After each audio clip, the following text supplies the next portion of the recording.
आप देख रहे हैं श्री हरि कृपा आश्रम चैनल। संस्थापक स्वामी श्री हरि चैतन्य पुरी जी महाराज।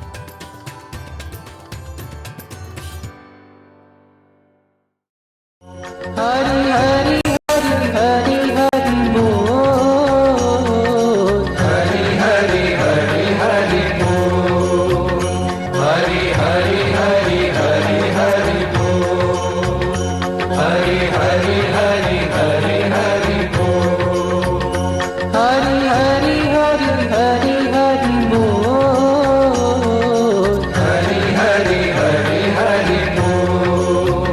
हरि हरि हरि हरि बोल।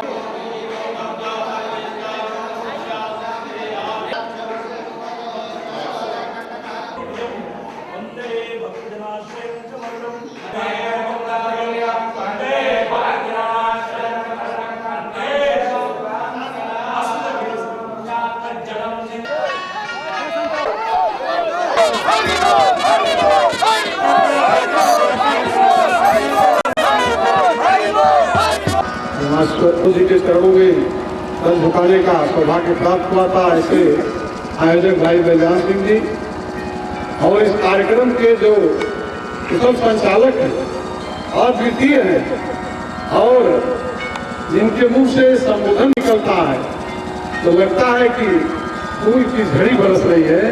ऐसे श्रीमान हरे थे और इस कार्यक्रम में गुरु जी के प्रति अपार हर्ष, प्रेम, सौहार्द अपने दिल में सजे हुए यहाँ के सभी सम्मानित बुजुर्ग मात्र इस क्षेत्र का कण-कण आज आबादित है। गुरु जी हमारे बीच में नंगे पांव चले आए। यह इस क्षेत्र के कण-कण का सौभाग्य है और जो रास्ता है आप सब तो देख ही रहे हैं।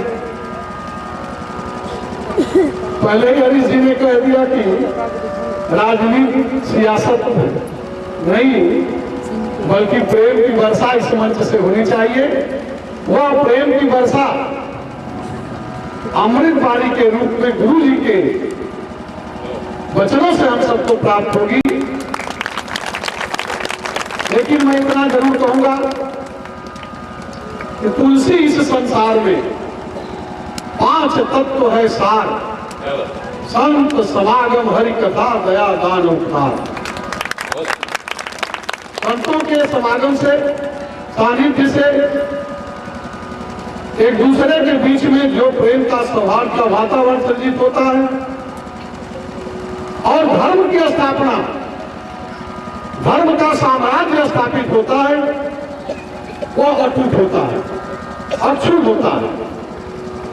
हम सब भी अगर कुछ प्रयास कर सके कि गुरु जी के आशीर्वाद से हमारा सामाजिक वातावरण सौहार्द का हो जाए, एक दूसरे के बीच में अगर कहीं से कोई विस्मन हो, नफरत हो तो अभी गुरु जी के प्रेरणा से दूर हो जाए, तो यही इस क्षेत्र का सौभाग्य है। धर्म का आशीर्वाद इस क्षेत्र के कण-कण पर हो, हम सब पर हो। मैं अपनी बात को समाप्त करता हूँ। हरि बोल। रोती है अब्दुल हमीद के परिवार से उनकी धर्मपत्नी यहां पधारी हैं। मैं हृदय से उनका स्वागत करता हूं, सम्मान करता हूं। वंदे वंदे भारत माता की, भारत माता की। हमारे वीर अमर शहीद हैं जिन पर परमवीर चक्र विजेता, ये तो बहुत कम उपाधि है। दुनिया का, भारत का सबसे बड़ा पुरस्कार होगा, लेकिन मुझे बड़ा कम लगता है। इन्होंने हमारे दिलों को जीता है, ये सबसे बड़ा पुरस्कार है।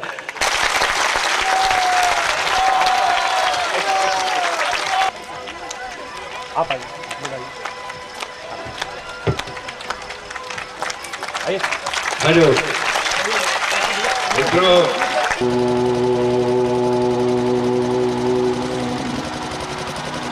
सर्वे भवन्तु सुखिनः, सर्वे सन्तु निरामयः, सर्वे भद्राणि पश्यन्तु, मा कश्चित् दुःखभाग् भवेत्। ओम शांति शांति शांति।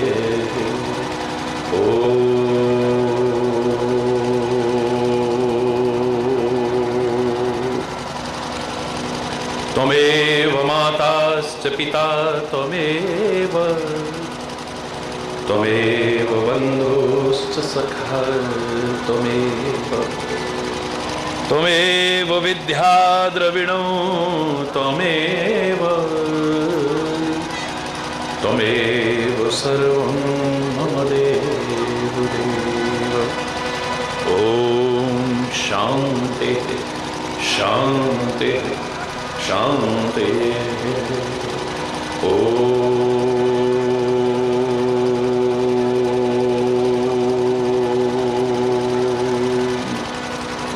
चैतन्य शाश्वतं शांतं व्योमातीतं निरंजनं नादबिंदु कलातीतं तस्मै श्री गुरुवे नमः। ओम शांति शांति शांति।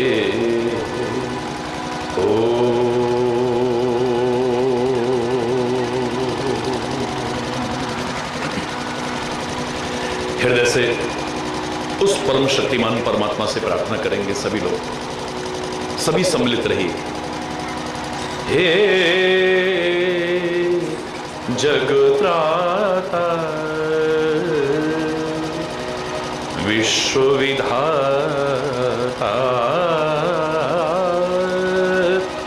हे जगत्राता विश्वविधाता, हे सुख शांति निकेतन, हे सुख शांति निकेतन, हे जगत्राता विश्वविधाता, हे जगत्राता विश्व। प्रेम के सिंधो दीन के बंधो, प्रेम के सिंधो दीन के बंधो, दुख दारिद्र विनाशन है, दुख दारिद्र विनाशन है, हे जगत्राता विश्वविधाता, हे जग। नित्य अखंड अनंत अनादि, नित्य अखंड अनंत अनादि, पूर्ण ब्रह्म सनातन है,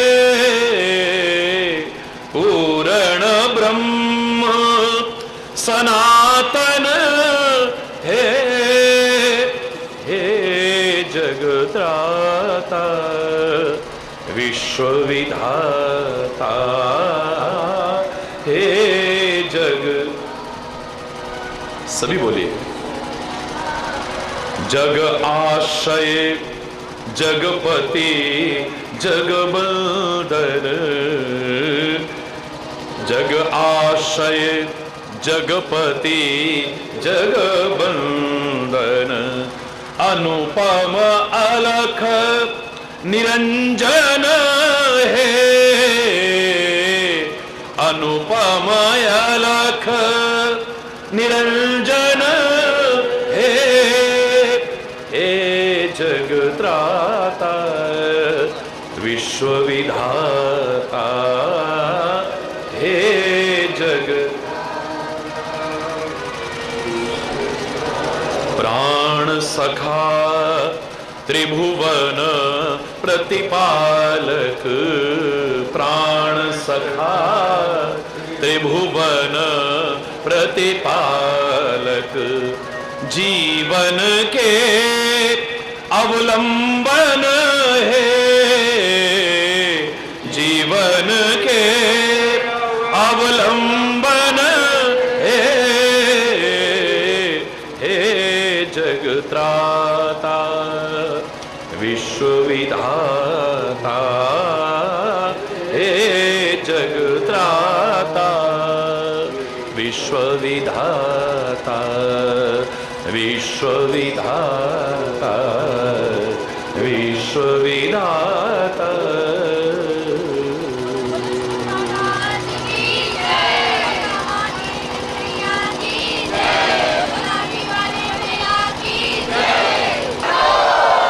दोनों हाथ उठा करके बोले, सौभाग्यशाली हैं आप और हम सभी जो उस परमपिता परमात्मा की असीम अनुकंपा से ये सौभाग्यशाली क्षण प्राप्त हो रहे हैं। बाकी सब कुछ तो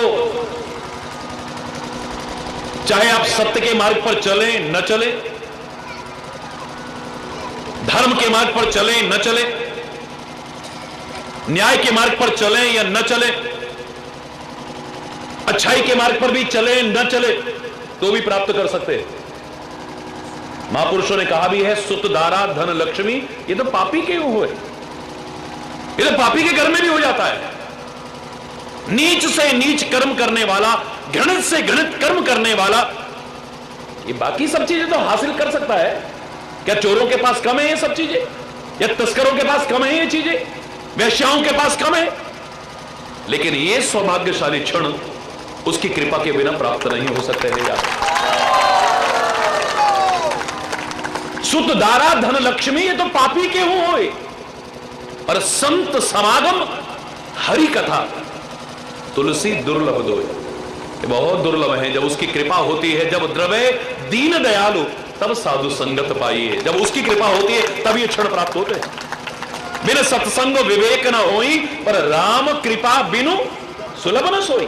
संत विशुद्ध मिले ही पुनते ही, राम सुकृपा विलोक ही जेही। जब वो सुंदर कृपा करके देखता है तब ये सौभाग्यशाली क्षण प्राप्त होते हैं। चरितमानस में सुंदरकांड पढ़िए, बड़ी सुंदर बातें हैं। एक एक शब्द सुंदर है और एक एक शब्द का एक एक अक्षर मंत्र रूप है उसका। लेकिन सुंदरकांड में एक बड़ा सुंदर प्रसंग आता है। हनुमान जी जब सामने आए, विभीषण कहने लगे कि हे पवन पुत्र, कि क्या परमात्मा मुझ पर कभी कृपा करेंगे? संत कई बार बहुत आवश्यकता नहीं है कि बहुत विस्तार करके बताए, इशारा भी कर देता है। समझदार को इशारा भी काफी है, और मूर्ख को चाहे कितना भी समझाते रहिए, ब्रह्मा भी समझाए, ब्रह्म भी आकर के समझाए, उसके दिमाग में कुछ बैठने वाला नहीं है। याद रखें, समझदार के लिए इशारा भी काफी है। पवन पुत्र हनुमान जी ने कुछ इशारा किया, विभीषण समझ गए। अभी एक क्षण पहले कह रहे थे भगवान कृपा करेंगे,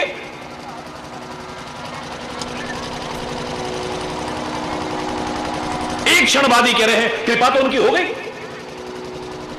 जो रघुवीर अनुग्रह कीना, तो तुम मोहि दर्श हठ दीना। अगर परमात्मा ने कृपा न की होती हे पवन पुत्र, तो लंका जैसी अपवित्र नगरी में तेरे जैसा महान संत, तेरे जैसा महान भक्त आकर के जबरदस्ती मुझे दर्शन न देता। ये उसकी कृपा ही है। एक बार कहा कृपा करेंगे, गलती को सुधारते हुए विभीषण 2 बार कहते कृपा तो मुझ पर हो गई, अब फिर कहते हैं अब मोहि भा भरोस हनुमंता, बिनु हरि कृपा मिलहि नहीं संता। अब मुझे पक्का भरोसा हो गया मैं कितनी गलती कर रहा था। हे पवन पुत्र, मैं कह रहा था भगवान कृपा करेंगे, भगवान कृपा करेंगे, भगवान कृपा करेंगे, कितना मूर्ख। अब मोहि भा भरोसा हनुमंता, हे हनुमंत लाल अब मुझे पक्का भरोसा हो चुका है, बिनु हरि कृपा मिले ही नहीं संता। उसकी कृपा के बिना संत मिल ही नहीं सकते, उसकी कृपा के बिना सत्संग मिल ही नहीं सकता है। ये परमात्मा की कृपा ही हुई जो मुझे भी और आपको भी ये सत्संग के सौभाग्यशाली क्षण प्राप्त हो रहे हैं। हम उसके उपकारों का लाख जन्म लेकर के भी कर्जा नहीं चुका सकते।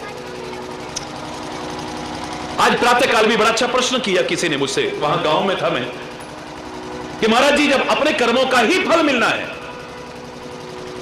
जिससे सुनो वो यही कहते हैं, जहां पढ़ो यही सुनने को मिलता है, पढ़ने को मिलता है कि हमारे कर्म चाहे अच्छे हों या बुरे हों, अब के हों या पहले के हों, जानबूझ के करें या अनजाने में, हमें अपने कर्मों का फल अवश्य भोगना पड़ेगा। सुख और दुख के रूप में, सुख और दुख के प्रदान करने वाले परमात्मा नहीं, हमारे अपने कर्म हैं, याद रखें। हमें अवश्यमेव भोगना पड़ेगा, इसमें कोई शक की बात नहीं है, संदेह की गुंजाइश नहीं है। उस व्यक्ति ने आज गांव में बड़ा अच्छा प्रश्न किया। उन्होंने कहा महाराज जी जब अपने कर्मों का ही फल भोगना है तो भगवान का नाम लेने की क्या आवश्यकता है? हरि बोल। फिर ये सब भगवान का नाम लेने की, पूजा पाठ करने की, तीर्थ यात्रा करने की, व्रत उपवास इत्यादि करने की, ये धार्मिक अनुष्ठान करने की या धर्म का आचरण करने की भी क्या आवश्यकता है? पहले तो इतना याद रख लेना, मत अलग हो सकते हैं, पंथ अलग हो सकते हैं, संप्रदाय अलग हो सकते हैं, लेकिन धर्म अलग अलग नहीं है। धर्म एक है जो हमें मानवता सिखाता है, राष्ट्रीयता सिखाता है, नैतिकता सिखाता है, प्यार, एकता और सद्भाव सिखाता है, सौहार्द सिखाता है। और जो न सिखाए मैं उसे धर्म भी मानने को तैयार नहीं। मजहब नहीं सिखाता आपस में वैर रखना, और धर्म ढकोसला नहीं। आज थोड़े स्वार्थ के लिए लोगों ने धर्म को ढकोसला बना दिया है, मजाक का पात्र बना दिया है। जहां तक जब सुनते हैं तो हंसी आती है और तरस भी आता है, आप पर भी तरस आता है, और धर्म का मजाक उड़ाने वालों पर, उन ढोंगियों पाखंडियों पर भी तरस आता है। गोलगप्पे खा लो भगवान की कृपा हो जाएगी, समोसे खा लो भगवान की कृपा हो जाएगी, चटनी खा लो भगवान, अरे भगवान की कृपा तो अच्छे आचरण से होगी, अच्छे चरित्र से होगी, अच्छे जीवन से होगी, परमात्मा का स्मरण करने से होगी। इन चीजों से कृपा होने वाली नहीं है। हरि बोल रहा, जोर से बोलो ना। ये धर्म ढकोसला नहीं है, लोगों ने ढकोसला बना दिया है। धर्म तो विज्ञान सम्मत है। याद रखना, जब धर्म से विज्ञान दूर होता है तभी ढोंग आता है, पाखंड आता है, अंधविश्वास आते हैं, रूढ़िवादिताएं आती हैं, कुरीतियां आती हैं। और धर्म विहीन विज्ञान भी विकास का नहीं विनाश का कारण बनेगा। याद रखना, विज्ञान के साथ भी यदि धर्म ना हुआ तो वो वैज्ञानिक उन्नति तथाकथित हमारे विकास का नहीं विनाश का कारण बन, सर्वनाश कर देगी ये सारी की सारी। आज धर्म के अनुष्ठान बढ़ रहे हैं, कथा, प्रवचन, यज्ञ, तीर्थ यात्रा, व्रत, उपवास, दान, पुण्य, ये सारे धर्म के अनुष्ठान हैं। धर्म के अनुष्ठान बहुत बढ़ते हुए नजर आ रहे हैं, लेकिन धर्म का आचरण अपेक्षाकृत उतना बढ़ता हुआ नजर नहीं आ रहा है। जबकि धर्म तो आचरण का विषय है। मेरे जीवन का अभिन्न अंग बन जाए धर्म, मेरे जीवन के हर क्रियाकलाप में उतर जाए धर्म। मैं दावे के साथ कह सकता हूं, समाज में जो विकृतियां हैं, जो बुराइयां हैं, जो कमियां हैं, मेरे जीवन में प्रवेश नहीं कर पाएंगी, कभी भी प्रवेश नहीं कर पाएंगी मेरे जीवन। आज पंडाल तो बड़े सुंदर बनते हैं, आप भी देखते हो, महाराज जी भी लाखों की भीड़ में रोज बोलते हैं,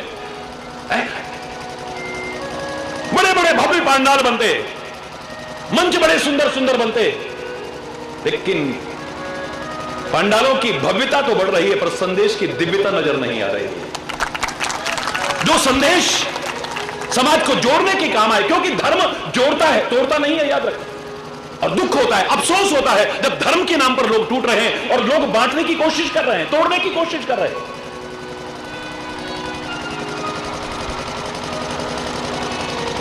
राम को जब देखते हैं, राम का आचरण क्या है? वाल्मीकि एक ही पंक्ति में कहते, रामो विग्रहवान धर्म। राम का जो साक्षात स्वरूप है वो क्या है?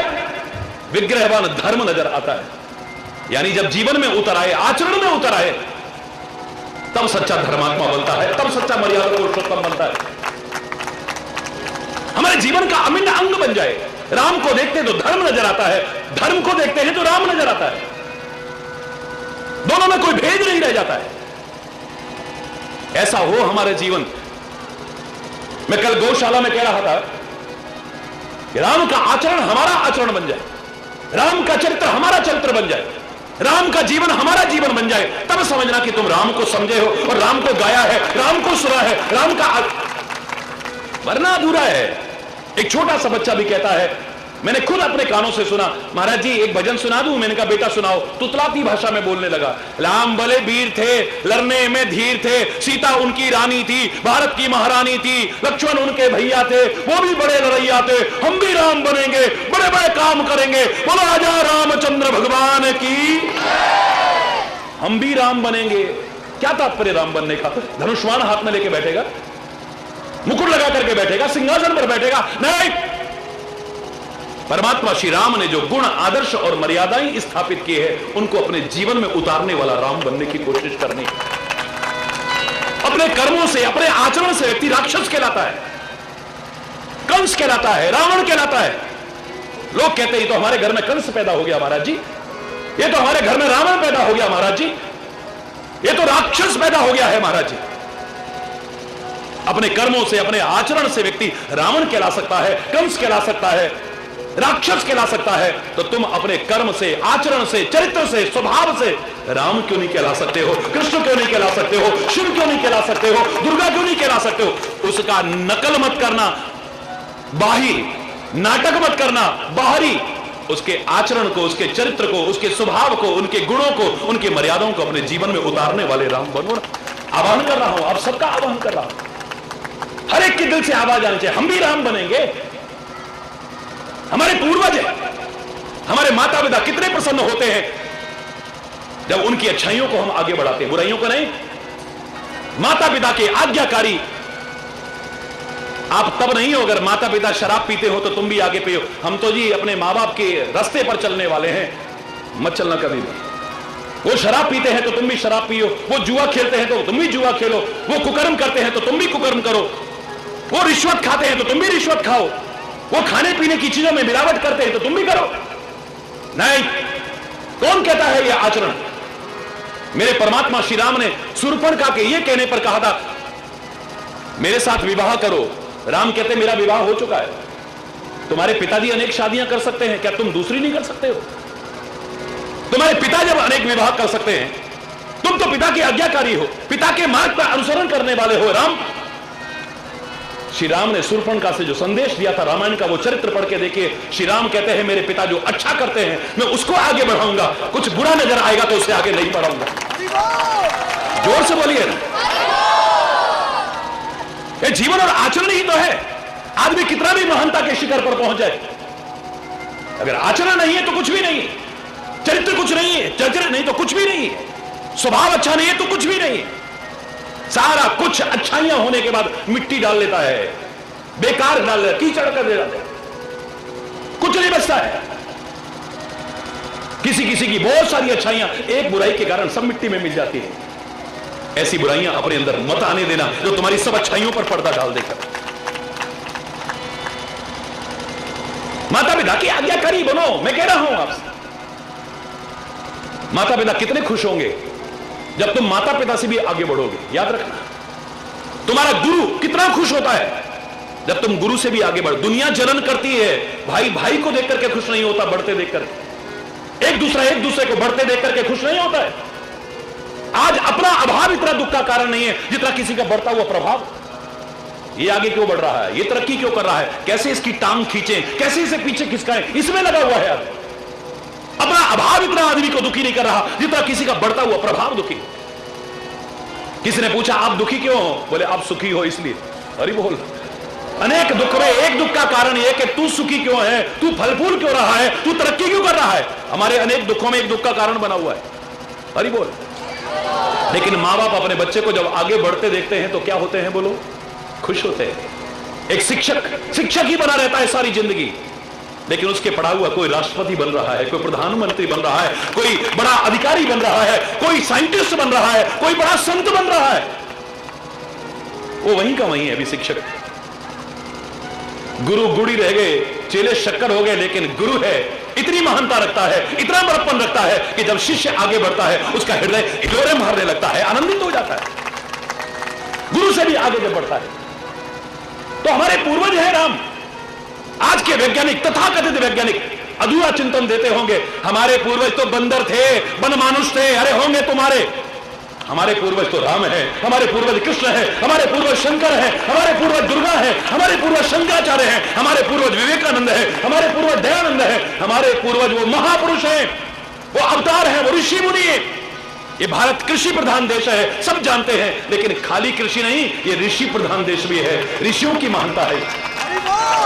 और ये तो वैसे भी गाजीपुर, जिसे कभी गाधीपुर कहते थे, विश्वामित्र के पिताजी के नाम पर जो स्थापित था, ये तो ऋषि महर्षियों की भूमि है, ये वीर शहीदों की भूमि है, ये महान व्यक्तियों की भूमि है। प्रणाम करता हूं इसको, ये तो दिव्य भूमि है। इसकी महिमा को कौन आप कह रहे भारत के नक्शे पर? अरे यहां पड़ोस में वीर अब्दुल हमीद, पिछली बार जिनकी धर्मपत्नी और परिवार यहां आया था दर्शन करने, सच मानिए वो मेरे चरणों में झुक रहे थे, लेकिन मेरा मन उनके चरणों में झुकने को कर रहा था, जिन्होंने अपना कुर्बानी देकर के इस राष्ट्र को बचाया। हम उनका ऋण कभी चुका सकते हैं? लाख जन्म देकर के नहीं चुका सकते। इस क्षेत्र की तो मैं जितनी महिमा गाऊं उतनी कम है, उतनी कम है, उतनी कम है। लोग नहीं समझ पाए तो इसका तात्पर्य यह नहीं कि यह क्षेत्र पिछड़ा हुआ या बेकार हो गया है।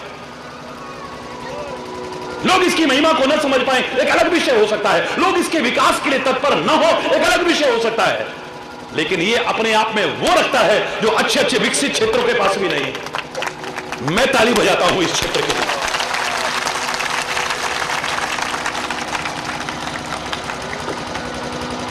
अरे बोलना एक बार उन वीर अमर शहीदों को याद करके भारत मां की जय जयकार करो ना। भारत माता की, भारत माता की, भारत माता की, वंदे वंदे वंदे। सल्यूट करता हूं, सलाम करता हूं, प्रणाम करता हूं, अपने इस राष्ट्र को प्रणाम करता हूं, हमारी आन बान और शान के प्रति उस तिरंगे को सलाम करता हूं जिन्होंने कुर्बानियां दी हैं इस वतन के लिए, वतन की आजादी के लिए और आज भी वतन की सुरक्षा के लिए। उन सबको सलाम करता हूं और उन लोगों के हृदय के जज्बे को सलाम करता हूं जो आज भी राष्ट्रीयता का भाव रखते हैं, इस राष्ट्र के लिए समर्पित है, राष्ट्र के लिए सोच है जिनके दिल में। हरि बोल। धर्म जोड़ता है, तोड़ता नहीं मेरे प्यारे बच्चों। मुझसे तो लोग पूछा करते थे कि आप मंदिर मस्जिद में क्या अंतर मानते हो, तो मैंने तो हमेशा इतना कहा, उधर मंदिर, उधर मस्जिद, उधर गुरुद्वारा, उधर गिरजा, उधर गिरजा, उधर गिरजा, उधर गिरजा, उधर गिरजा। तेरा मन आए वहां गिरजा, लेकिन चरित्र से मत गिर, प्यार से मत गिर, एकता से मत गिर, सद्भाव से मत गिर, नैतिकता से मत गिर। गिरना है तो अपने बड़े बुजुर्गों के चरणों में गिर जा, गिरना है तो भारत माता के चरणों में गिर जा, गिरना है तो इस राष्ट्र की संस्कृति के चरणों में गिर जा, गिरना है तो अपने माँ बाप बड़े बुजुर्गों के चरणों में गिर जा, गिरना है तो संतों महापुरुषों के चरणों में गिर जा। यहां गिरेगा भी तो तेरी जिंदगी संवर जाएगी, उठ जाएगी तेरी जिंदगी। करते रहो। अच्छा प्रश्न किया उन्होंने, जहां से मैं शुरुआत कर रहा था। कुछ मैंने बोला भी, वहां के लोग बैठे हैं यहां पर, हाथ उठाइए, वहां के लोग कौन, कितने लोग बैठे हैं? बड़ा कि महाराज जी जब अपने कर्मों का ही फल भोगना है तो फिर भगवान का नाम लेने की क्या आवश्यकता है, धर्म के आचरण की क्या आवश्यकता है? कि रामायण, गीता, भागवत, वेद, पुराण, इन सब का क्या महत्व रह जाता है? अपना कर्म करते रहो और बस अपने। मेरे भारतवर्ष ने हमेशा एक दिव्य संदेश दिया है, तभी तो जगत गुरु रहा है। कमियां आई आज भारतवासियों में आई हैं, भारतवर्ष में नहीं। विचार पूर्वक उन कमियों को दूर करें। मैं चैलेंज करके कहता हूं, भारत फिर से जगत गुरु के पद पर न प्रतिष्ठापित तो सब कहते। हमारे पास वो है जो किसी के पास नहीं है। क्या व्यापक चिंतन है हमारे पास, कितना महान चिंतन है। कितना दिव्य चिंतन है, अनुपम अद्वितीय चिंतन है हमारे पास। आप में से अधिकांश लोगों को मालूम होगा कि जब यूनिवर्सल पीस कॉन्फ्रेंस में पूरे भारत की ओर से मैं बोल रहा था, पूरे भारत को रिप्रेजेंट कर रहा था, इतने सारे धर्म देखे, उन सब धर्मों को मैंने प्रणाम किया। प्रणाम करने के बाद मैंने इतना ही कहा कि पूरे भारत की ओर से आपका सम्मान करने के बाद एक विनम्रता पूर्वक भाव जरूर कहना चाहूंगा। कॉन्फ्रेंस यूनिवर्सल पीस कॉन्फ्रेंस है, लेकिन वर्ल्ड पीस से ज्यादा आप नहीं बोल पाए, यानी ब्रह्मांड की बात हो रही है और विश्व शांति से ज्यादा किसी का संदेश नहीं।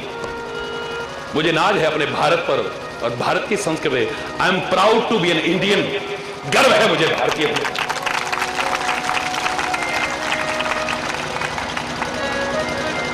मैंने कहा विश्व शांति से ज्यादा कोई नहीं बोला, विनम्रता पूर्वक कहना चाहता हूं। लेकिन आज से नहीं, सनातन काल से मेरे भारत की संस्कृति देखो क्या चिंतन रखती है। ओम देव शांति, अंतरिक्ष शांति, पृथ्वी शांति, रापः शांति, रौखदेह शांति, वनस्पतयः शांति।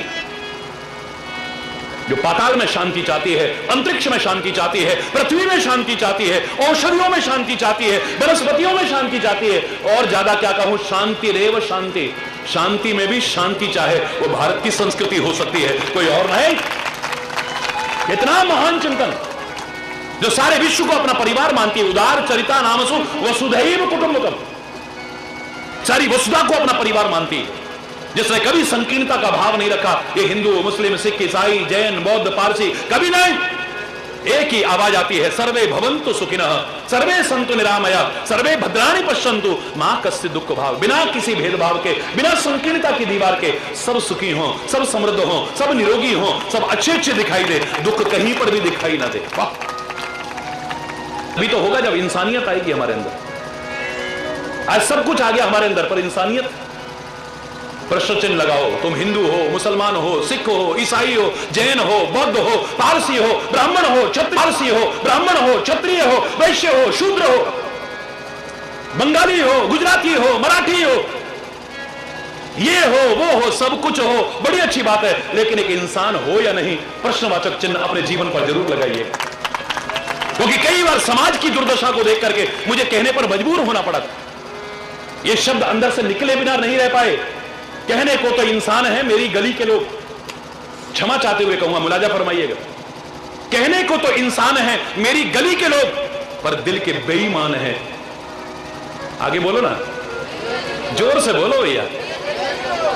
कहने को तो इंसान है मेरी गली के लोग, पर दिल के बेईमान है मेरी गली के लोग। गीता पे चल रहे ना ये कुरान पे चल रहे, हिंदू ना मुसलमान है मेरी गली के लोग। क्योंकि ना हिंदू बुरा हो सकता है, ना मुसलमान बुरा हो सकता है। जब जब भी आतंकवाद की चर्चा आती है, जो विश्वव्यापी समस्या बन चुका है, जिस पीड़ा को हम कब से झेलते आ रहे हैं, कितने अनाथ हो गए, कितनी गोदियां उजड़ गई, कितनी मांगें सूनी हो गई, कितनी बहनें राखी के दिन अपनी भाई की याद में तड़पती देखी जाती है, जिसके कारण कितने हमारे वीर अमर शहीद हो गए। कभी इस्लाम की चर्चा आती है तो कभी हिंदू आतंकवाद की चर्चा आती है। प्रश्न पूछे जाते हैं हम लोगों से, क्या कहना चाहते हैं आप इस बारे में? मैंने एक ही बात हमेशा कही है, आतंक का और आतंकवादी का ना कोई धर्म होता है, ना कोई ईमान होता है, ना वो हिंदू है, ना, जोर से बोलो, ना हिंदू है, ना वो शैतान है, वो हैवान है। जितने कठोर से कठोर शब्दों में आलोचना की जाए उतनी कम, और जितना कठोर दंड दिया जाए उतना कम है। कहने को तो इंसान है मेरी गली के लोग, आज दिल के बेईमान है मेरी गली के लोग। गीता पे चल रहे ना ये कुरान पे चल रहे, हिंदू ना मुसलमान है मेरी गली के लोग। किसने जलाया आशियां वो बूझ रहे हैं, किसने आग लगाई, किसने दंगा भड़काया, हम आयोग बैठाएंगे। खाक बैठाओगे तुम आयोग? क्या तुम नहीं जानते हो? किसने जलाया आशियां वो बूझ रहे हैं, सब जान के अनजान है मेरी गली के लोग। पानी की जगह आग में घी डाल रहे हैं, फिर भी बड़े महान हैं मेरी गली के लोग।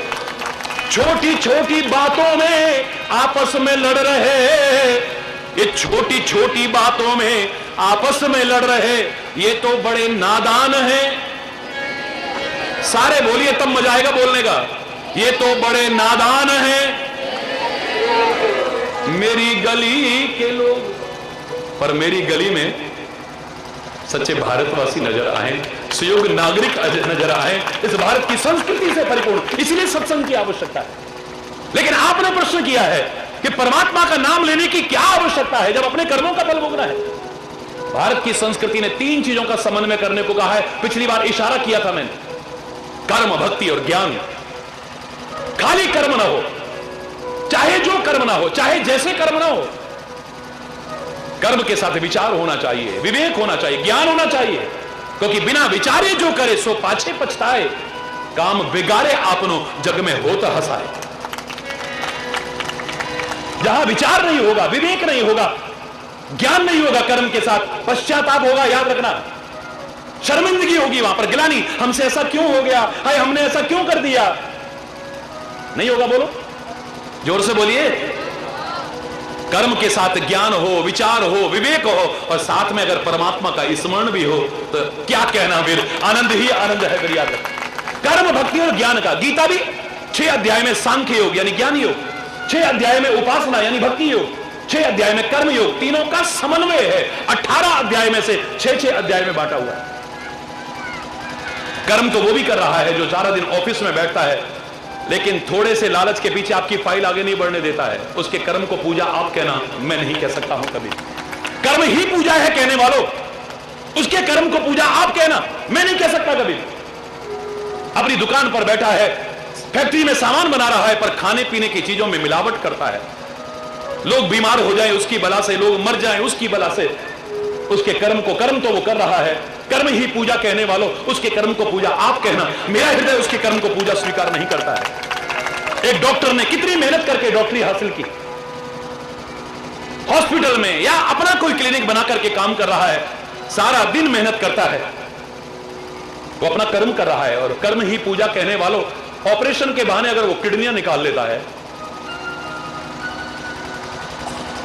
थोड़े से लालच के पीछे आपको 1-2 दिन और रख लेता है, बेवजह अनावश्यक टेस्ट बताता है, थोड़े से लालच के पीछे बेटे और बेटी को बदल देता है, थोड़े से लालच के पीछे, उसके कर्म को पूजा आप कहना, मेरा हृदय तो उसके कर्म को पूजा स्वीकार नहीं करता है।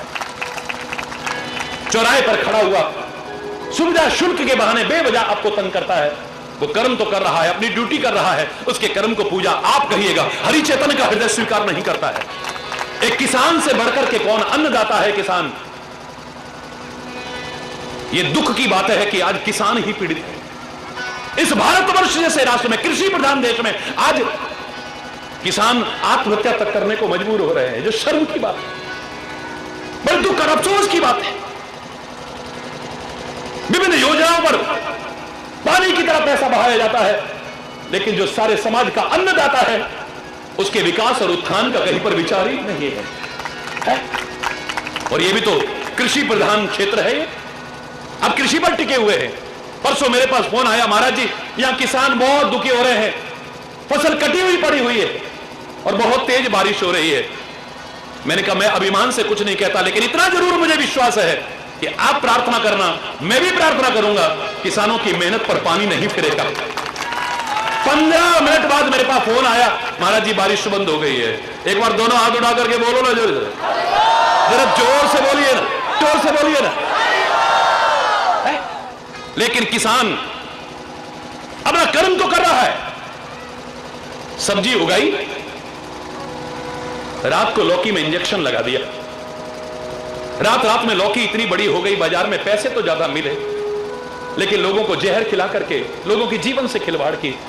वो किसान अपना कर्म कर रहा है, क्षमा चाहते हुए कहूंगा, लेकिन उसके कर्म को पूजा आप कहना, मेरा हृदय कभी भी स्वीकार नहीं कर सकता है।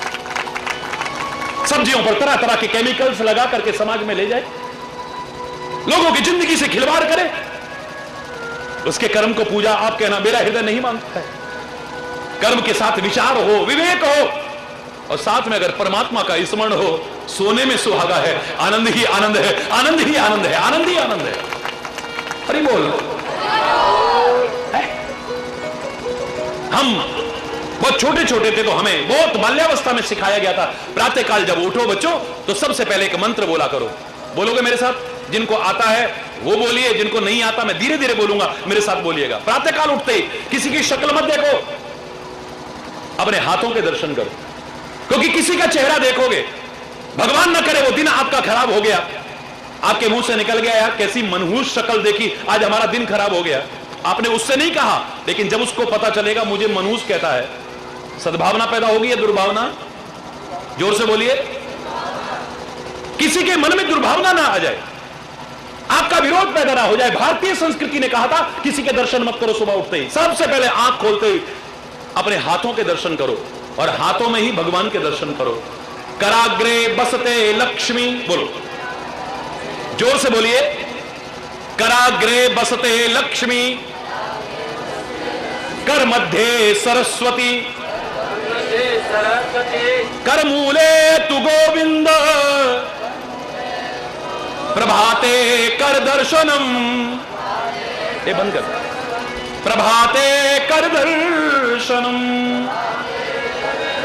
कराग्रे बसते लक्ष्मी, करके अग्रभाग में लक्ष्मी को, यानी अपने हाथ जगन्नाथ। मेहनत करो, खून पसीने की मिलेगी तो खाएंगे, वरना यारो भूखे रह जाएंगे।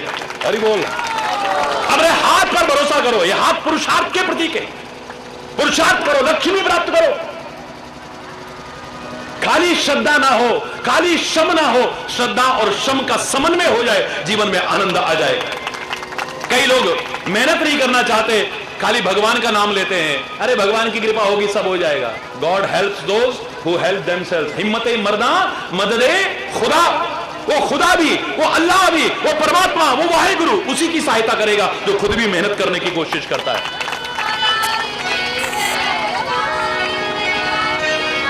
हरि बोल, जोर से बोलो ना। कराग्रे बसते लक्ष्मी, बोले। बड़ा सुंदर संदेश आएगा उभर करके ईश्वर की कृपा से, जिंदगी में याद करोगे, इतना मेरा पक्का पक्का विश्वास है। और अपना लिया तो फिर वाह वाह वाह, आप कहोगे, मैं कहूं ना कहूं। हरि बोल, वो आनंद आएगा जो लाख जन्म लेकर के नहीं। आज तुम्हारी मुस्कुराहट छिन गई है, तुम्हारी खुशियां छिन गई है, तुम्हारी प्रसन्नता छिन गई है। मियां रोते क्यों? बोले सूरत ही ऐसी है, जब देखो। हरि बोल, जोर से बोलो। शहरों में भी जाओ, भाई ये माइक बंद कर दी। हरि बोल। शहरों में लाफिंग क्लब का सहारा लेकर के राक्षसों की तरह नकली ठाके लगाने पड़ते हैं। पुराने जमाने में आपने रामायण में नाटकों में देखा होगा, राक्षस कैसे हंसते थे, हो हो हो हो हो हो। शहरों में जाके देखो, लाफिंग क्लब बने हुए हैं, हो हो हो हो हो करते। हरि बोल। और योगा के नाम पर भी धंधा बना दिया है, एक और योगा, हास्य योगा, हो हो हो हो, राक्षसों की तरह हंसाते। हरि बोल। 2 मिनट हंस लिए, उसके बाद तो रोते हो। क्या फायदा ऐसी हंसी का, क्या फायदा ऐसी खुशी का? मजा तब है जब अंदर से मुस्कुराहट आए, अंदर से हंसी आए, अंदर से प्रसन्नता आए। और वो सत्संग दे सकता है, कुछ और नहीं दे सकता है। याद रखो, वो मार्गदर्शन दे सकता है मेरे देश का, मेरी संस्कृति का, मेरे ऋषियों का, मेरे महर्षियों का, मेरे महापुरुषों का। आज किसी को मुस्कुराना नहीं आता है। संतों, महापुरुषों और अवतारों की मुस्कुराहट ने दुनिया का दिल हरण कर लिया, चित्त चुरा लिया। हरि बोल रहा है। शाम तेरी बंसी पागल कर जाती है, लोगों ने भजन बना दिए। ऐ शाम तेरी बंसी पागल कर जाती है, मुस्कान तेरी प्यारी प्यारी प्यारी प्यारी, मुस्कान तेरी प्यारी घायल कर जाती है, मुस्कान तेरी प्यारी घायल कर जाती है। ऐ शाम तेरी बंसी, शाम तेरी बंसी, ऐ शाम तेरी बंसी, मुस्कान तेरी प्यारी प्यारी प्यारी घायल कर जाती है, मुस्कान तेरी प्यारी।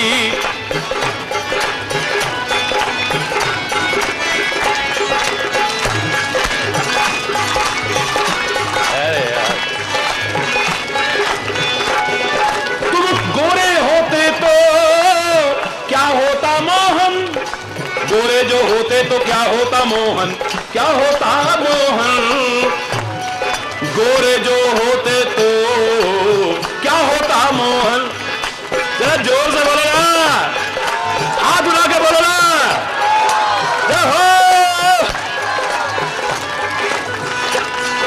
होता मोहन, गोरे जो होते तो क्या होता मोहन, सांवरी सूरत पे दुनिया मर जाती है, तेरी सांवरी सूरत पे दुनिया मर जाती है, ऐ शाम तेरी बंसी पागल कर जाती है, शाम तेरी बंसी।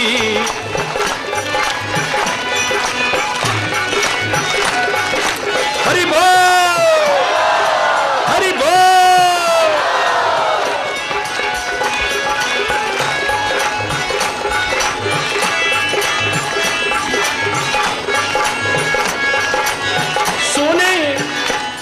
सोने की होती तो क्या होता मोहन, सोने की होती तो क्या होता मोहन, क्या होता मोहन, सोने की होती तो क्या होता मोहन, सोने की होती तो क्या होता मोहन, ये बांस की होकर भी इतना इतराती है, दांत की होकर भी इतना इतराती है, ऐ शाम तेरी बंसी। जय हो, हरि बोल, हरि बोल, हरि बोल। बस क्या मुस्कुराहट है, आपको आता है मुस्कुराना? बोलो है? मैं जहां भी जाता हूं ना, लोग कहेंगे बाकी सब बाद में करेंगे, हे गुरुवर तेरा मुस्कुराना भूल जाने के काबिल नहीं है। हरि बोल है? लोग ये क्या करते हैं? और तुम्हें चैलेंज करके कहता हूं, एक जना खड़ा होकर कहते हमें मुस्कुराना आता है। 1 सेकंड लगता है फोटो खींचने में, 1 सेकंड। अगर तुम्हें मुस्कुराना आता तो फोटोग्राफर को कहना ना पड़ता स्माइल प्लीज। हरि बोल। अगर तुम स्माइल कर रहे होते तो वो कहता क्या स्माइल प्लीज है? इसका तात्पर्य तुम नहीं मुस्कुरा रहे थे तभी तो कह रहा है ना। हरि बोल है? सच्ची मुस्कुराहट, सच्ची मस्ती, सच्चा सुरूर, सच्चा आनंद सत्संग ही प्रदान कर सकता है, महापुरुषों का मार्गदर्शन ही प्रदान कर सकता है, बशर्ते कि इस पर चल लो तो। हरि बोल। कराग्रे बसते लक्ष्मी, बोलो। कर मध्य सरस्वती, तो हाथ कर्म के प्रतीक है, पुरुषार्थ के प्रतीक है, यानी कर्म करो। और कर मध्य सरस्वती, सरस्वती ज्ञान का प्रतीक है, यानी कर्म के साथ आपको ज्ञान भी होना चाहिए, विचार भी होना चाहिए, विवेक भी होना चाहिए। और इन सब के मूल में क्या होना चाहिए? फलो फूलो पर मूल को मत भूलो। हरि बोल।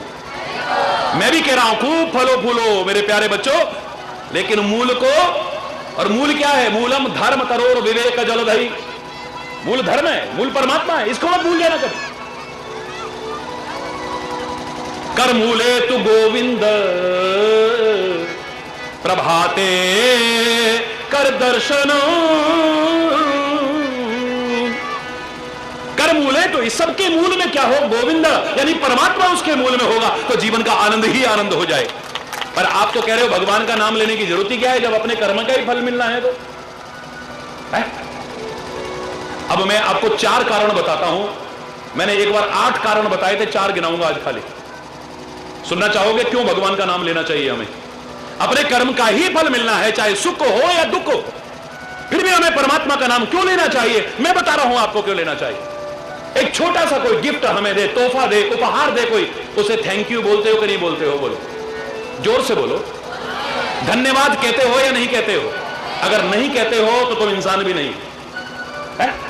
कोई छोटा सा गिफ्ट मुझे देता है, छोटा सा उपहार मुझे देता है, मैं उसे धन्यवाद कहता हूं, और जब तक वो तोहफा मेरे पास रहता है तब तक उसे याद भी करता हूं। 50 साल बाद कोई पूछे ये कहां से लाए? ना ना लाए नहीं, ये फलाना मेरे लिए लेके आया था।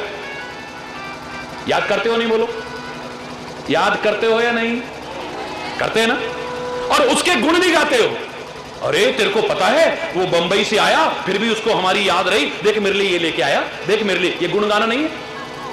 छोटा सा तोहफा, वो तोहफा जिसकी कीमत आंकी जा सकती है, जिसे कभी ना कभी तुमने रिटर्न करना है, लौटाना है। आज मेरे जन्मदिन पर ये लेके आया, मैं मौका देखता हूं उससे ज्यादा कीमत का या उतनी कीमत का उसके यहां लौटाऊंगा। शादी ब्याह में लोग डायरी बनाते हैं, लिख लेते हैं 101, 501, 51 रुपए, क्योंकि हमने भी लौटाना है। हरि बोल। कहना है? उसको थैंक यू नहीं बोलना चाहिए? क्या दिया उसने हमको? हमने मेहनत की। अबे जिस शरीर से मेहनत की किसका दिया हुआ है? बोलो ना। 88 वर्ष किसने तपस्या की? 88 वर्ष। और 88 वर्ष तपस्या करने के बाद भगवान प्रकट हुए। पुत्र वरदान मांगो, पुत्र के तेवर बदल गए। भिखारी समझा गया? सबके सामने आते हो क्या? बोले नहीं। सबको वरदान देते हो क्या? नहीं। मुझको क्यों दे रहे हो? बोले तूने कठोर तप किया है, तो जितना तप किया उसके बदले में जो बनता दे दो। मंगा वरदान मांगो, वरदान मांगो, वरदान। भिखारी हूं मैं। हरि बोल, जोर बोल। अरे मुझे क्या भिखारी समझा है? वरदान मांगो। क्यों मांगू मैं? भगवान बोले कि बेटा मांगने वाले को भिखारी कहते हैं, बिल्कुल ठीक है, लेकिन मां बाप से बच्चा मांगे तो भिखारी? बोलो ना, भिखारी है? भाई से भाई मांगे तो, पति पत्नी मांगे तो, दोस्त दोस्त से मांगे तो, ऐसे गुरु से, संत से और परमात्मा से अगर मांग भी लोगे तो भिखारी नहीं हो सकते हो कभी। नहीं नहीं नहीं नहीं नहीं, मुझे कुछ नहीं सुनना। जो मेरी तपस्या के बदले में बनता है वो दे दो बस। हरि बोल। भगवान बोले अगर बदला मांगता है तो फिर मैं भी शुरू हो जाता हूं। मैंने कभी बदला नहीं मांगा, इतना कुछ देने के बाद भी। ये तो व्यापार की भाषा है, इसके बदले में ये दे दो, इसके बदले में ये दे दो। ये व्यापार की भाषा है, प्यार की भाषा नहीं है, जो भी समझते हो। अच्छा, तो फिर व्यापारी अगर बनता है तो ईमानदार व्यापारी बन, बेईमान व्यापारी मत बन। क्यों? मैंने क्या बेईमानी की है? बोले ईमानदार व्यापारी वो होता है जिसे अपना किया हुआ तो याद है, अपना लेना तो याद है, बाकी किसी ने भी मेरे लिए कुछ कर रखा है वो भी याद रखता है। किसी से कुछ लिया हुआ है वो भी उसे है। हरि बोल। जो किसी के उपकार को भूलता नहीं है। अरे हमारे तो परमात्मा को देखिए आप, हनुमान से कहते कि मैं तेरा कभी ऋण नहीं चुका सकता। ऐ मेरे पवन पुत्र, ऐ मेरे अंजनी के लाल, तेरे से कभी ऋण नहीं हो सकता। प्रति उपकार करो का तोरा, सन्मुख हो ही न सकत मन मोरा। मेरा मन तेरे सन्मुख नहीं हो सकता है कभी। मैं तेरा ऋणी हो गया हूं, हमेशा के लिए कर्जदार हो गया हूं। मैं तेरा कर्जा कभी चुका नहीं सकता हूं। पवन पुत्र की आंखों में आंसू आ गए। जामवंत बोलते हैं, हनुमान नहीं बोल पा रहे। बोले प्रभु आपकी सेवा करना आप पर एहसान नहीं है, आप सेवा स्वीकार करेंगे, आपका एहसान है हमारे ऊपर। हमने कोई एहसान नहीं किया, ये आपका एहसान है। आपने हमारी, आपके तो कितने सेवा करने वाले हैं। राई को पर्वत कर दो, पर्वत को राई, ऐसे हनुमान पता नहीं कितने बना दोगे आप। तो हमें सेवा का मौका मिला, ये आपका एहसान हम कभी चुका नहीं सकते। आप पर एहसान नहीं है। बोले नहीं, मैं इसका कर्जदार हो गया हूं। जब बहुत बहस हुई, अंत में जामवंत कहता है क्या प्रभु कर्ज अच्छी चीज है? आप बताओ, बोलो ना। कर्ज अच्छी चीज है और कभी लेना भी पड़ सकता है भाई, बड़े बड़े उद्योगपति भी ले लेते हैं। लेकिन क्या कर्ज बाकी रखना और कभी चुकाना ही ना, ये अच्छी बात है? भगवान कह रहे प्रति उपकार करो का तोरा, मैं तेरा ऋण कभी चुकाना ही नहीं चाहता हूं। क्या करूंगा मैं चुकाना भी नहीं चाहता हूं। बोले प्रभु मैं क्षमा चाहते हुए कहूंगा पहले तो कर्ज नहीं है, और कर्ज अगर समझते हैं तो कर्ज को तो चुकाना चाहिए, न चुकाने वाला तो बेईमान होता है। परमात्मा की भी आंखों में आंसू आ गए। जामवंत मैं तुम्हें कैसे बताऊं, इसका कर्ज कैसे चुका पाऊंगा? मैं जब संकट में था तब इसने सहायता की है ना। कर्जा तो तब चुकेगा जब ये संकट में आएगा, और मैं तो चाहता ही नहीं कि मेरा भक्त कभी संकट में आए। मैं कर्जा कैसे चुकाऊंगा? बोलो, मैं इसका कर्जा कैसे चुकाऊं? ये मैं कर्जदार ही बना रहना चाहता हूं, चुकाना ही नहीं चाहता हूं। हम कई बार कह देते हैं ना, तूने मेरे लिए पसीना बहाना, मैं तेरे लिए खून बहा दूंगा। अरे इसका तात्पर्य अप्रत्यक्ष रूप में, इनडायरेक्ट रूप में आपने क्या कहा? इसकी लड़ाई झगड़ा हो, खून खराबा हो, तब मैं खून बहाऊं। अरे ये कहो कि पसीना बहाने की भी जरूरत ना पड़े, तेरा ऐसा सुखी जीवन रहे। हां कभी आवश्यकता पड़े तो खून बहाना तो दूर, अपनी गर्दन नहीं कटानी पड़े तो सहर्ष कटा कर काट करके डाल देना। वरना हमारे दिल में तो भाव होना चाहिए, भगवान करे तेरे लिए कभी पसीना भी बहाना ना पड़े, तेरे पर कभी कष्ट आए ही ना, तेरे पर कभी मुसीबत आए ही ना। किसी के किए छोटे से उपकार को भी भगवान तक कैसा याद करते हैं देखो। इसके बाद में लंका का युद्ध होता है, वापिस आते हैं, सबका परिचय करा रहे हैं। सबका परिचय कराने के बाद जब हनुमान का परिचय कराने का नंबर आया, औरों से नहीं उसके बराबर जो भक्त है, क्योंकि तुम मम प्रिय भरत ही सम भाई, एक जैसे हैं दोनों, दोनों का परिचय करा रहे हैं। देखो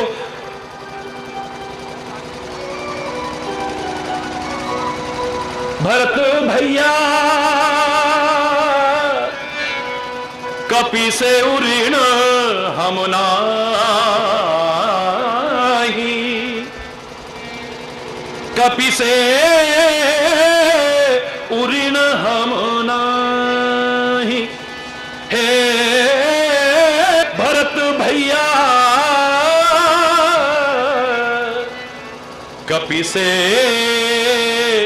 उऋण हम नाही, सोमोजन मर्याद सिंधु की लांघ गयो क्षण माही।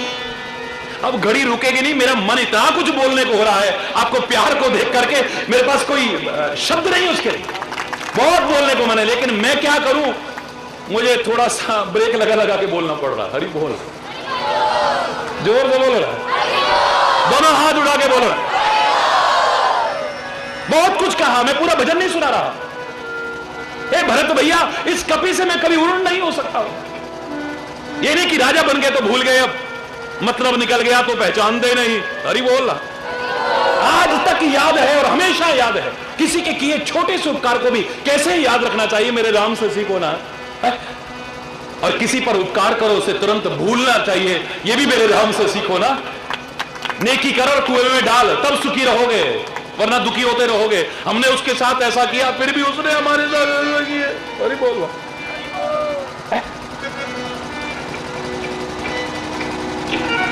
सौ योजन मर्याद सिंधु की लांघ गयो क्षण माही। मेरे लिए इसने 100 योजन सागर पार के मेरी सीता की खबर लेके आया, लंका में आग लगाई इसने। मेरा लक्ष्मण भैया जब मूर्छित हो गया, ये संजीवनी बूटी लेकर के, एक क्षण भी विलंब हो जाता, मेरा भैया जीवित न रहता, मेरा भैया जीवित न रहता तो मैं जीवित न रहता, मैं जीवित न रहता तो सीता जीवित न रहती, और सीता के दिल में तो मैं हूं, मेरे दिल में ब्रह्मांड है, ये सारा ब्रह्मांड ही खत्म हो जाता। इसका ऐसा सब समाप्त हो जाता मेरे भैया, अगर ये हनुमान ना होता। अहिरावण मेरे को और लक्ष्मण को उठा करके ले गया, पाताल लोक में ले गया, तब ये बचा करके लाया। इसका एहसान मैं कैसे चुका सकता हूं? तुम भगवान का नाम लेने की बार कह रहे हो कि जब अपने कर्मों का ही फल मिलना है तो उसका नाम लेने की क्या आवश्यकता है? इतने उपकार किए हैं कि लाख जन्म लेकर के उसका कर्जा हम चुका नहीं सकते। हम परमात्मा का कर्जा चुका नहीं सकते हैं, अपनी मां का कर्जा चुका नहीं सकते हैं, अपने पिता का ऋण कभी चुका नहीं सकते हैं, अपने गुरु का ऋण कभी चुका नहीं सकते हैं, अपनी भारत माता का ऋण कभी हम चुका नहीं सकते हैं। याद रखें, दिल दिया है जहां भी देंगे, ए वतन तेरे लिए, हर कर्म अपना करेंगे, ए वतन तेरे लिए। वो भी लोग थे, और अपने आप को खोजो। लाख जन्म लेकर के कर्जा नहीं चुका सकते हैं। एक हाथ की कितनी कीमत है बताओ ना? कहते हो भगवान ने क्या दिया, हमने मेहनत की। भगवान कहने लगे 88 वर्ष तूने तपस्या की, ठीक है, उसके बदले में जो बनता है दे दूंगा, पर ये शरीर जिससे तपस्या की, ये किसका दिया हुआ है? जोर से बोलो ना, इसकी कीमत चुका देना पहले। जरा हिसाब आज नक्की हो जाए। मैंने कभी किसी से हिसाब नहीं मांगा, एक बार हिसाब बराबर कर लेना, फिर मैं भी अपना अकाउंट निकालता हूं, तू भी अपना खाता निकाल ले, वही निकाल ले पूरी है? सारे शरीर की कीमत, एक हाथ की कीमत बताओ ना कितनी है? कितने बड़े वैल्यूटर बनते हो तुम। ये प्लॉट कितने का है? अच्छा, कहां है, किस इलाके में है, कन्वर्टेड है या नहीं, कन्वर्जन हो चुका कि नहीं, फलाना, अच्छा इतने का है। डर। एक गाड़ी कितनी कीमत की होगी? अच्छा, कौन सा मॉडल है, कितने किलोमीटर चली है, एक्सीडेंट हुआ या नहीं, इतने की है। एक सेकंड में वैल्यूट करके दिखा दो, ये कोठी कितने की है, ये खेत कितने का है, ये फलाना कितने का। सब दुनिया की कीमत आंक सकते हो, लेकिन एक हाथ की कीमत जो आंक जाए, हरि चेतन उसके चरणों का गुलाम बन जाएगा। सारे शरीर की बात कर रहे हैं आप, क्या दिया क्या दिया? अरे एक हाथ की कीमत तू आंक जा जरा। सारी दुनिया के प्रगट अप्रगट खजाने सारे इकट्ठे करके एक हाथ नहीं ला सकता। उसने कृपा करके 2 हाथ तेरे को दिए हैं, कहता है क्या दिया है? सारी दुनिया की दौलत इकट्ठी करके एक पैर नहीं ला सकता तू। भगवान न करे किसी का पैर नहीं है या न रहे, उससे पूछो उसकी कीमत।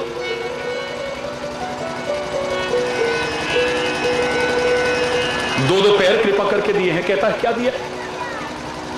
भगवान न करे किसी की किडनी खराब हो जाए, किडनी भी उसकी बना ही लेनी है। अभी तक वैज्ञानिक बना नहीं पाए दूसरी किडनी, एक गुर्दा बना नहीं पाए। खाली उसे ट्रांसप्लांट करने में, प्रत्यारोपित करने में 8-8, 10-10 लाख रुपए खर्च हो रहे हैं। उसके बाद भी शरीर स्वीकार करेगा नहीं, ये बॉडी एक्सेप्ट करेगी कि नहीं, कोई गारंटी नहीं है। एक नहीं, दो दो किडनियां कृपा करके तेरे को दिए। बाल करा, कहता क्या दिया है? कि बनाई मशीनरी में अगर खराबी आ जाए, मरम्मत कराने में लाखों खर्च होते। जिस मशीनरी के हार्ट की मरम्मत करने में लाखों खर्च होते, वो मशीनरी कितने की होगी सोचो जरा। जिसके रिपेयरिंग में लाखों रुपए खर्च हो रहे हो, कितने की होगी वो? उसके बाद भी लाखों खर्च करके भी जीवन सामान्य नहीं। ये मत खाना, ये मत करना, ऐसे मत चलना, वैसे मत करना, ये मत करना, वो मत करना है? कहते हो क्या दिया है? खांचे में फिट की हुई ऐसी प्राकृतिक आंख कितने की आएगी बोलो ना? सुनने की शक्ति खत्म हो जाए, ये कान में सुनने की शक्ति, सारी दुनिया की दौलत इकट्ठी करके ले आओ, नहीं ला सकते हो तुम। अगर बोलने की शक्ति नहीं है जबान में, भगवान न करे कोई गूंगा है, सारी दुनिया की दौलत इकट्ठी करके भी बोलने की शक्ति नहीं ला सकता है। कहते हो क्या दिया है तुम्हें? जो चीज सहज में मिल जाती है हम उसकी कीमत नहीं समझ पाते। गंगा जिनको सहज में मिली है उनसे पूछो कितना नहाते हो गंगा में। ये गंदगी बाहर के आने वाले श्रद्धालु नहीं करते, उसके किनारे रहने वाले लोग। जो सहज में मिल गई गंगा, नल में भी तो वही पानी आता है, उसका महत्व नहीं जानते। सब गंदगी, सारे सीवर वगैरह उसी में फेंक रखे हैं सारे।